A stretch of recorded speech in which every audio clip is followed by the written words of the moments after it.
महाभारत करते हुए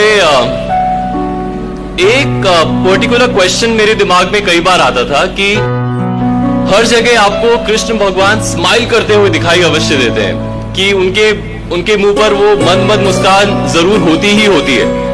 तो कई बार ये मेरे दिमाग में प्रश्न होता था कि ऐसा होता क्यों है, वाई एवरी टाइम ही स्माइलिंग। सीन करते हुए मुझे अपने आप ये सहसा कुछ ऐसा अनुभव हुआ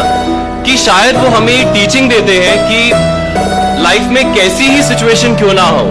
कोई भी किसी भी तरह की कोई प्रॉब्लम क्यों ना हो, उसे आप स्माइल करके पार कर सकते हैं।